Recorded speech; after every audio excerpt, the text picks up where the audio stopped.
Pesquisa Poder Data, divulgada ontem pelo site Poder 360, mostra que Lula e Moro empatam em cenários de segundo turno com Jair Bolsonaro. Uma análise, uma tentativa de compreender o que está em curso para 2022 é o que faremos no vídeo de hoje.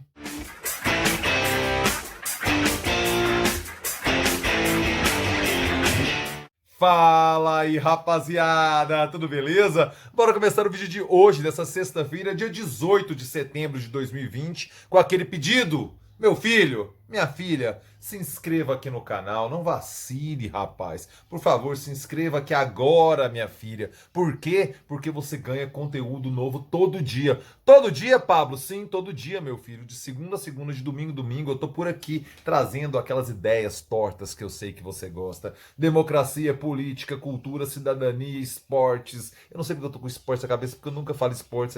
Deve ser o 5-0 de ontem, que deu uma bagunçada na minha cabeça. Mas é história que eu queria falar, não é esporte. Mas eu peço então a sua inscrição, porque tudo isso se passa na minha cabeça simplesmente doentia, minha filha. Não vacile, se inscreva agora. Beleza, beleza, beleza? Se inscreveu? Então bora começar. Muito interessante os números levantados pela Poder 360 ontem. Muito interessante.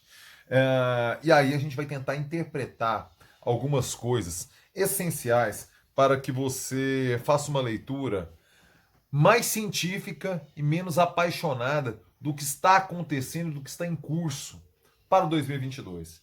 Você sabe quando começa uma campanha eleitoral?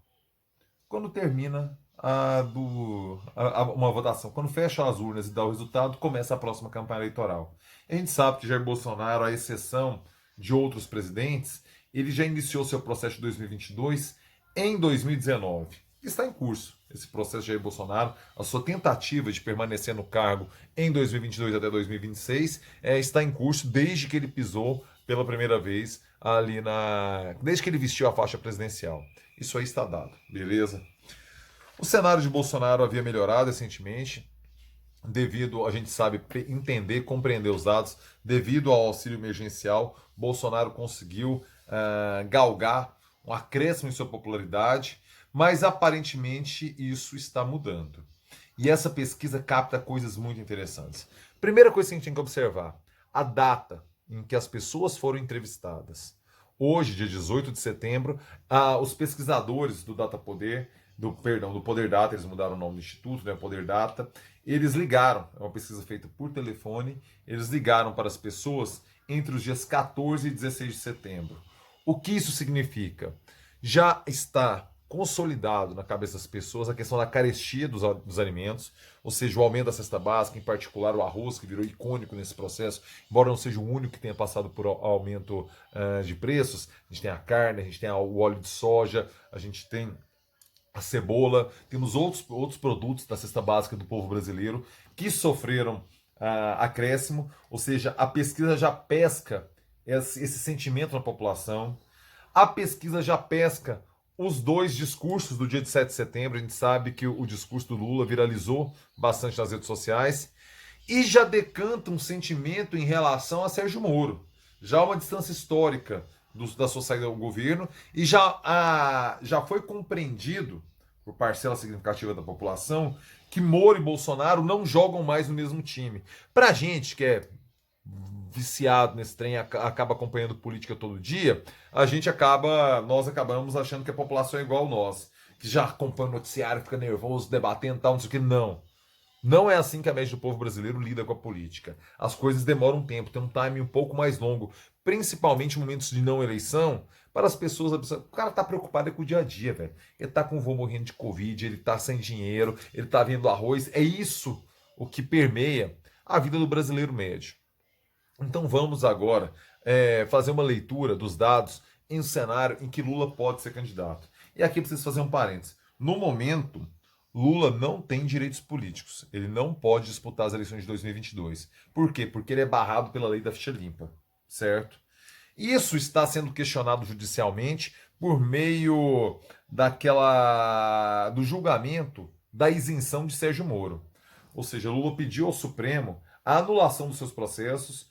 Isso, é importante dizer, não quer dizer inocência de Lula. Quer dizer que Moro agiu de forma suspeita. A defesa do Lula alega que Moro teria agido de forma suspeita na condução dos processos, calcado em decisões, calcado na ida dele para o governo Bolsonaro e calcado nas mensagens divulgadas pelo Intercept Brasil no escândalo da Vaza Jato. Tudo isso, Lula entrou no processo com pedido de suspeição de Sérgio Moro. O que isso significa? Inocência de Lula? Não. O julgamento não foi justo, teria que voltar para a primeira instância, se voltava o processo lá para o momento de que o juiz analisa a denúncia do Ministério Público, outro juiz teria que fazer essa análise, e aí uma pessoa para ser considerada ficha suja, de acordo com a legislação brasileira, somente a partir de uma segunda condenação. Ou seja, se seguir um curso normal, e sempre é preciso lembrar que com o Lula os cursos não seguiram, o tempo jurídico não foi de acordo com o curso normal. Isso é importante que tenhamos claro para compreender o que acontece, né? Não foi a média, não foi o normal. É certo ou errado? Deixa para você fazer a sua interpretação. Eu não quero entrar nessa seara. Mas o que a gente observa é que não é o tempo médio que um processo corre com o Lula correu mais rápido. Esse é o ponto. Caso o Sérgio Moro seja considerado suspeito, a suspeição dele seja verificada pelo Supremo Tribunal Federal, Lula adquire direitos políticos e pode pleitear o cargo em 2022. Caso não seja, Lula não terá condições de disputa. Hoje, o cenário mais provável é de Lula não disputar. Mas é o seguinte, eu também, o cenário mais provável era que o Lula também não fosse, não tivesse possibilidade de Lula sair da cadeia e o Lula está aí nas ruas desde então. Então, assim, a gente tem que entender que a justiça brasileira ela está com um grau de previsibilidade muito baixo, o que é um problema para a democracia brasileira. O que é um problema para a democracia brasileira. Mas esse é outro assunto, não vamos desviar, não vamos focar aqui na pesquisa. O cenário 1 mostra o seguinte: Jair Bolsonaro com 35% das intenções de voto, Lula vindo em segundo com 21%, Sérgio Moro em terceiro com 11%. Aí, esse é o primeiro bloco, né? Um segundo bloco bem atrás, Mandetta com 5%, Dória com 4%, Dino com 3%, Ciro com 3%, Branco e Nulo 11% e não sabem 7%. O que a gente pode interpretar aqui? Primeiro, a força do nome Lula. Ainda existe um recall muito forte, mesmo quase 10 anos depois que o Lula deixou a presidência da República. Vamos lembrar que o Lula deixou de ser presidente no dia 31 de dezembro de 2010. Já se vão quase 10 anos que o Lula deixou a cadeira, mas ainda habita no imaginário popular a força da figura de Lula. Isso é inconteste, e no cenário de primeiro turno a gente vê isso. E o quanto ele esvazia outras possibilidades de esquerda. Veja que Ciro e Dino ficam com candidaturas com percentual de intenção de voto ínfimos, ridículos de pequeno, com a presença de Lula em primeiro turno. Ele consegue jogar todo o pensamento, ou quase todo, todo seria muito, então uma fala equivocada, né? Seria totalizante, o que não é o caso. Lula consegue capitanear bastante a atenção desse tipo de eleitorado e transformar em votos já em cenário de primeiro turno. Beleza? E Jair Bolsonaro consolidadíssimo ali naqueles 30, 35%. Mas a gente vai analisar isso um pouquinho mais à frente. Este é o primeiro cenário. Vamos analisar hoje no cenário mais provável, que é com a impossibilidade jurídica de uma candidatura de Lula. Vou pedir um minutinho para você beber uma aguinha, porque tá seco aqui em Goiás, meu velho.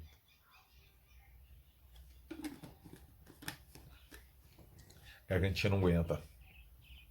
Vamos lá. Segundo cenário. A intenção de voto para presidente no cenário 2. E é óbvio que eu me perdi aqui na organização do trem. Não, na verdade é outra coisa que eu quero falar aqui. Não é o cenário 2 ainda. É quais os cenários em que Lula está mais forte e quais os cenários que Bolsonaro está mais forte. Tudo isso vai estar linkado aqui embaixo para você ler e fazer a sua interpretação, beleza? Isso aqui é só a minha análise. Eu quero ouvir a sua nos comentários aqui e que você comente que eu respondo você. Todo dia eu respondo todo mundo aqui. Final de semana dá uma bagunçada, mas eu sempre respondo todos vocês. Onde Jair Bolsonaro se dá melhor? No sexo masculino, 42% dos homens optam pela candidatura do Jair Bolsonaro. Residentes aqui na região centro-oeste, 51%. E o dado mais interessante, desempregados ou sem renda fixa, 39%. Por quê? Duas palavras: auxílio emergencial. Essas pessoas receberam suporte do Estado e identificaram como responsável por esse suporte durante a pandemia que estamos vivendo ainda, no governo federal, no Executivo Federal, na pessoa de Jair Bolsonaro. Então você vê um fortalecimento de Jair Bolsonaro num nicho social que não é o seu clássico e tradicional. Onde Jair Bolsonaro sai pior? Nas mulheres, 30% somente das mulheres declaram voto em Jair Bolsonaro. Em jovens, de 16 a 24 anos, somente 24% dessa faixa etária, e eu me recordo o Rolling Chamas, o jovem é que muda. 16 nas pessoas entre 16 e 24 anos, somente 24% dão suporte à candidatura de Jair Bolsonaro. Com ensino superior, muito baixo o índice também, 23%. E residência da região norte, somente 24%. A região norte era muito bolsonarizada na eleição. Muito não, mediamente. Alguns estados votaram com Bolsonaro, outros não. Precisamos ser justos. Ali foi dividido. O Nordeste foi inteiro para Haddad no segundo turno. Centro-Oeste, Sudeste e Sul todo com Jair Bolsonaro em segundo turno e o Norte dividido. Esse foi o cenário dado. Onde Lula se sai melhor? Pessoas entre 45 e 59 anos, nos que ganham entre 2 até 2 salários mínimos, você está empregado, mas tem um baixo salário, e no salário classe C, de 2 a 5 salários mínimos. Nessas faixas onde Lula se sai melhor. E onde ele sai pior? Na extrema elite. Entre os que ganham mais de 10 salários mínimos, é o cenário onde Lula se sai pior. Certo? Vamos ao segundo cenário. Vamos a um cenário onde Lula não pode disputar. Jair Bolsonaro, nessa situação, disputando com Haddad no lugar de Lula, fica com 35% das intenções de voto. Moro assume a segunda posição, vai para 13%.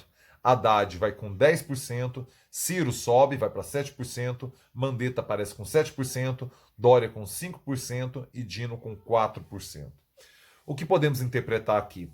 Que a ausência de Lula pulveriza votos entre os demais candidatos. Para Jair Bolsonaro, especificamente, não. Porque você vê que ele fica com 35% no cenário com Lula e os mesmos 35% num cenário sem Lula. Porém, aqueles 21% de Lula, para o candidato do Partido dos Trabalhadores, fica só 13%. Perdão, só 10%.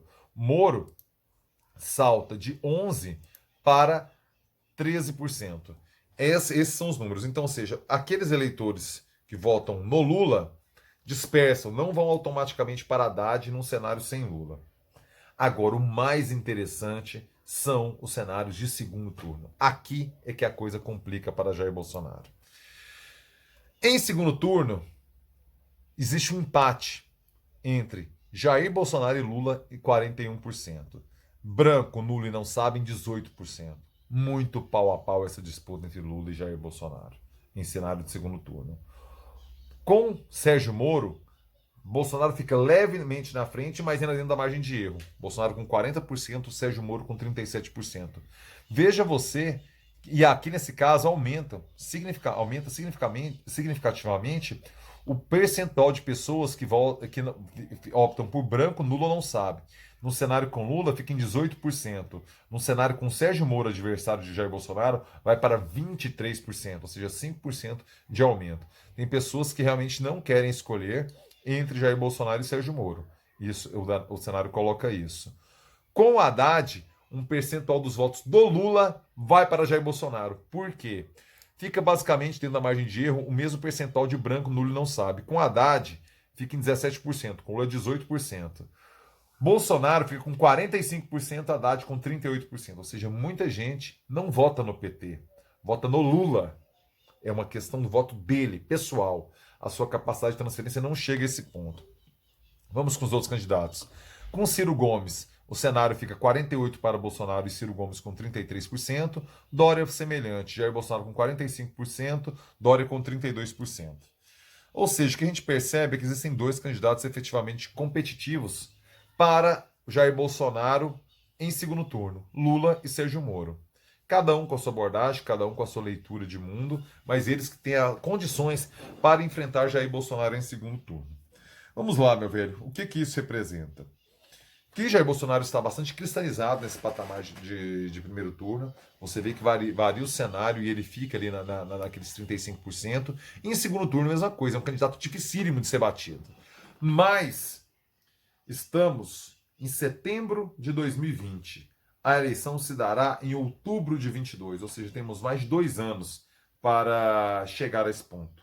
O que vai acontecer em janeiro que pode ser preocupante para Jair Bolsonaro?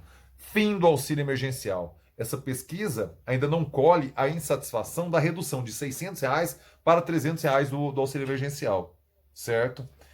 Em janeiro, teremos o fim, inclusive, dos R$ 300. Uma economia ainda destroçada pela pandemia, as pessoas enlutadas, é provável que a gente ultrapasse 150 mil mortes, segundo as projeções, aí no mês de novembro, 150 mil mortes de Covid, mas aparentemente o brasileiro anestesiou em relação a esse número, isso parece que não é tão significativo, a economia, a cesta básica, parece que impactam mais, isso a gente vai ter que ler um pouco mais adiante, mas o fato é que em janeiro teremos o fim do auxílio emergencial. Será que aquela parcela que está com Jair Bolsonaro, de desempregados ou sem renda fixa, que 39% das pessoas com esse perfil optam por Jair Bolsonaro, será que elas continuarão com Bolsonaro num cenário desse? Precisamos aguardar. O que eu acho? Que Jair Bolsonaro tem que rever, sim, uma forma, se tivesse alguma possibilidade de aconselhá-lo politicamente, ele tem que viabilizar alguma forma para estar competitivo numa eleição em 2022, uma forma de chegar dinheiro na mão de pobre. Já viu que esse é o caminho do seu possível sucesso em 2022. Se Jair Bolsonaro, já que ele sepultou o Renda Brasil, ele vai ter que pensar uma forma de acréscimo do Bolsa Família, entendeu? Vai ter que fazer chegar dinheiro, vai ter que ampliar essa redistribuição social. E aí, com Paulo Guedes não vai. Se Bolsonaro tiver a intenção de vencer as eleições, deveria demitir Paulo Guedes hoje e botar alguém que crie uma alternativa de tributar o topo da pirâmide para irrigar a base da pirâmide social brasileira. Não sou auxiliar de Bolsonaro, nem gostaria de ser, né? Não sou conselheiro político nem econômico dele. Ele que saiba, ele que se entenda com as pessoas que o cercam. Este é o cenário dado. O X da questão de Jair Bolsonaro. Auxílio emergencial. Outro ponto que não pode ser desprezado. Preço da cesta básica. E hoje, no cenário de hoje, mostra que o discurso do Lula de 7 de setembro, focando, não é na questão do autoritarismo, não é na questão do meio ambiente, todos os assuntos caros a nós que acompanhamos a política diária. Mas veja que Lula não tocou nesses pontos. Lula focou na questão do dinheiro, da comida na mesa, da possibilidade de emprego. Aparentemente é isso que toca o povo brasileiro. E é nisso que temos que abordar, nisso que temos que focar ao fazer o convencimento para o segmento político, para o campo ideológico que almejamos que chegue ao poder. Esses são os pontos que tocam o povo brasileiro. Jair Bolsonaro parece incompetente para dar respostas para nessa seara. O discurso de Lula de 7 de setembro colou. As pessoas têm uma memória positiva de Lula.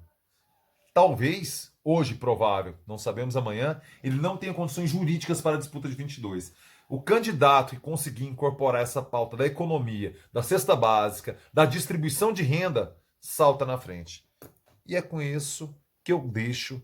O vídeo hoje ficou longo, velho. Pô, desculpa, 18 minutos já. Perdão. Mas é porque tinha muita coisa a falar, beleza? Meu velho, se você chegou até aqui, o vídeo longo desse é porque você curtiu. Então deixe seu like. Deixe seu joinha. É o mínimo que você pode fazer. Deixe seu like aqui, por favor, é o que eu lhe peço. Também peço para que você compartilhe com as pessoas que gostam de análise de conjuntura, de análise política. Eu acho importante que elas tenham acesso a esse material. E venham, comentem aqui, porque eu quero saber a sua opinião. Eu respondo todo mundo. Pode comentar aqui que eu te respondo, meu velho. Peço também para que você ative as notificações, caso tenha se inscrito hoje aqui no canal, para ficar sabendo sempre quando pinta coisa nova por aqui. E sabe quando pinta coisa nova por aqui? Todo dia, minha filha. Todo dia, meu filho. Então não vacila e cola. Beleza? Lives. Hoje à noite, Dinho Almeida do Bugarins. Vamos falar sobre o cenário da banda. A banda goiana de maior projeção no exterior é o Bugarins. Vamos conversar com os caras sobre isso. Amanhã, Morgue Costa, aqui no meu canal. O podcast já está disponível. Tem promoção, hein? Tem promoção. Ouça lá no podcast, veja a vinheta, qual a referência estética usamos. Se você comentar aqui no canal amanhã, acertar, o primeiro que acertar vai ganhar a cerveja Lola. Beleza, meu velho? Então é isso. Meu sincero abraço para você. Uma excelente sexta-feira. Te espero na live de hoje, te espero na live de amanhã. Goiânia e seus prefeitos vai rolar. Amanhã de manhã tem Goiânia e seus prefeitos. Domingo à noite tem Goiânia e seus prefeitos. O conteúdo aqui não para, meu velho. Não para. Trem de doido mesmo. Valeu, rapaziada. É nóis!